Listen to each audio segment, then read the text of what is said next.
এই আত্মসমর্পণ ছিল ধৈর্যের এক চরম পরীক্ষা, যা পরবর্তীতে কাবা শরীফ নির্মাণ এবং হজের বিধানের সাথে ওতপ্রোতভাবে জড়িয়ে যায়। এদিকে খ্রিস্ট ধর্মের ক্ষেত্রে এই কোরবানির ধারণাটিও এক বিশাল আধ্যাত্মিক বিবর্তনের মধ্য দিয়ে গেছে। জেনোসিসের 22 নম্বর অধ্যায়ে এই গল্পের একটা চমৎকার সমাপ্তিও টানা হয়েছে।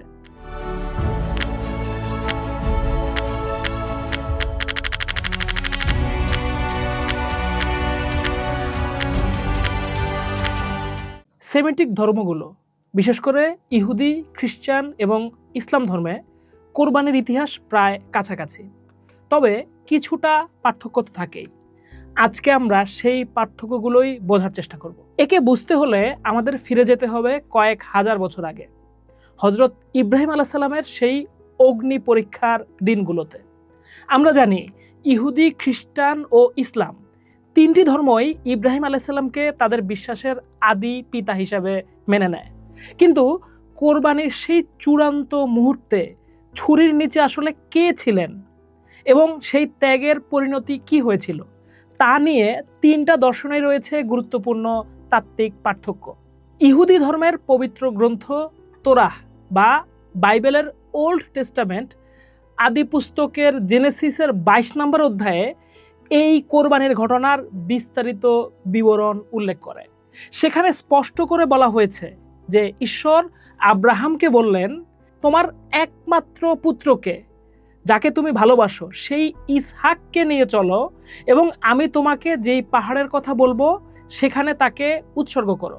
ইহুদি ঐতিহ্যে এই ঘটনাকে বলা হয় আকিদাহ, যার অর্থ করলে দাঁড়ায় ইসহাককে বেঁধে রাখা। যেখানে মুসলিম বিশ্বাস বলে সেই দিন উৎসর্গকৃত সন্তানটি ছিল ইসমাইল আলাইহিস সালাম।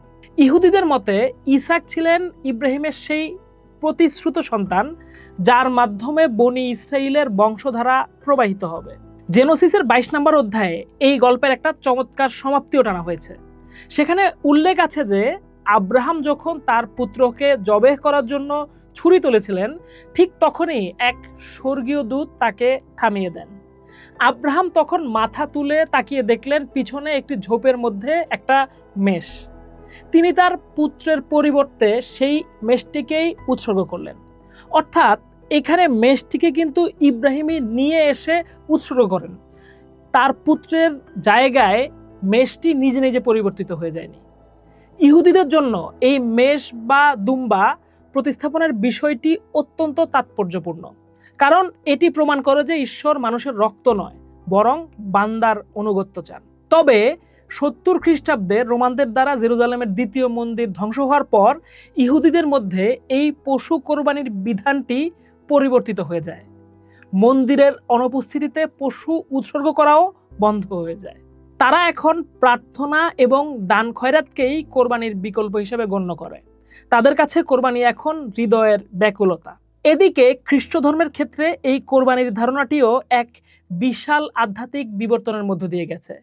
খ্রিস্টানরাও ইহুদিদের মতোই বিশ্বাস করে যে কোরবানির জন্য ইব্রাহিম আলাইহিস সালাম তার পুত্র ইসহাককে নিয়ে গিয়েছিলেন। কিন্তু তারা এই ঘটনাকে যীশু খ্রিস্ট বা ঈসা আলাইহিস সালামের আগমনের একটা পূর্বাভাস হিসেবে দেখে। বাইবেলের নতুন নিয়মে যিশুকে ঈশ্বরের মেষশাবক বা ল্যাম্ব অফ গড হিসেবে অভিহিত করা হয়েছে।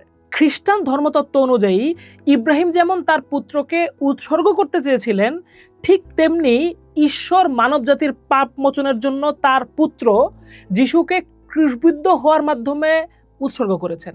যিশুর এই জীবন উৎসর্গকে তারা চূড়ান্ত কোরবানি বলে মনে করে, যার পর আর কোনো পশু কোরবানির প্রয়োজন অবশিষ্ট নেই। ফলে খ্রিস্ট ধর্মে পশু কোরবানি সম্পূর্ণ রহিত হয়ে কেবল আধ্যাত্মিক ত্যাগের ধারণাটি টিকে আছে। অন্যদিকে ইসলাম ধর্মের প্রেক্ষাপটে কোরবানির গল্পটি এক অনন্য মাত্রা যোগ করে। পবিত্র কোরআনের সূরা আস-সাফফাতের 100 থেকে 112 নম্বর আয়াতে এই ঐতিহাসিক ঘটনার বর্ণনা রয়েছে। যদিও কোরআনে সরাসরি পুত্রের নাম উল্লেখ করা হয়নি, তবে অধিকাংশ মুসলিম পণ্ডিত, মুফাসসির এবং ঐতিহাসিক প্রেক্ষাপট অনুযায়ী এটা নিশ্চিত যে কোরবানির জন্য নির্দেশিত পুত্রটি ছিলেন হযরত ইসমাইল আলাইহিস সালাম। এর পেছনে প্রধান যুক্তি হলো কোরআনে কোরবানি শেষ হওয়ার পর পুরস্কার হিসেবে ইব্রাহিম আলাইহিস সালামকে দ্বিতীয় পুত্র ইসহাকের সুসংবাদ দেওয়া হয়, যা প্রমাণ করে যে কোরবানির নির্দেশ যখন এসেছিল তখন কেবল ইসমাইলই পৃথিবীতে ছিলেন। এছাড়া ইসমাইল আলাইসাল্লাম ছিলেন ইব্রাহিম আলাইসাল্লামের জ্যেষ্ঠ পুত্র। ইসলামী রাওয়াত অনুযায়ী কোরবানির মুহূর্তে ইসমাইল আলাইসাল্লামের পরিবর্তে জান্নাত থেকে একটি দুম্বা পাঠানো হয়েছিল। সেই ত্যাগের স্মৃতিকেই সুন্নতে ইব্রাহিম হিসাবে আজ পর্যন্ত পশু কোরবানির মাধ্যমে মুসলমানরা পালন করে। ইসলামে এই কোরবানির বিবর্তনটি বাহ্যিক আচারের চেয়েও বেশি তাকওয়া বা খোদাভীতির ওপর জোর দেয়।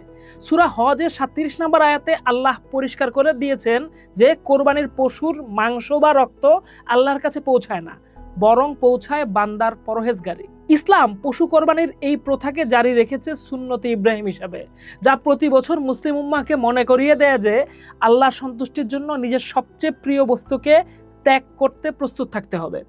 বিখ্যাত মুফাসসির ইবনে কাসির তার তাফসিরে উল্লেখ করেছেন যে ইসমাইল আলাইসাল্লাম এর এই আত্মসমর্পণ ছিল ধৈর্যের এক চরম পরীক্ষা, যা পরবর্তীতে কাবা শরীফ নির্মাণ এবং হজের বিধানের সাথে ওতপ্রোতভাবে জড়িয়ে যায়। সারসংক্ষেপে বলতে গেলে ইহুদি ধর্মে কোরবানি ছিল ইসাককে কেন্দ্র করে শুরু হওয়া এক মন্দির কেন্দ্রিক উপাসনা, যা পরবর্তীতে প্রার্থনায় রূপ নিয়েছে।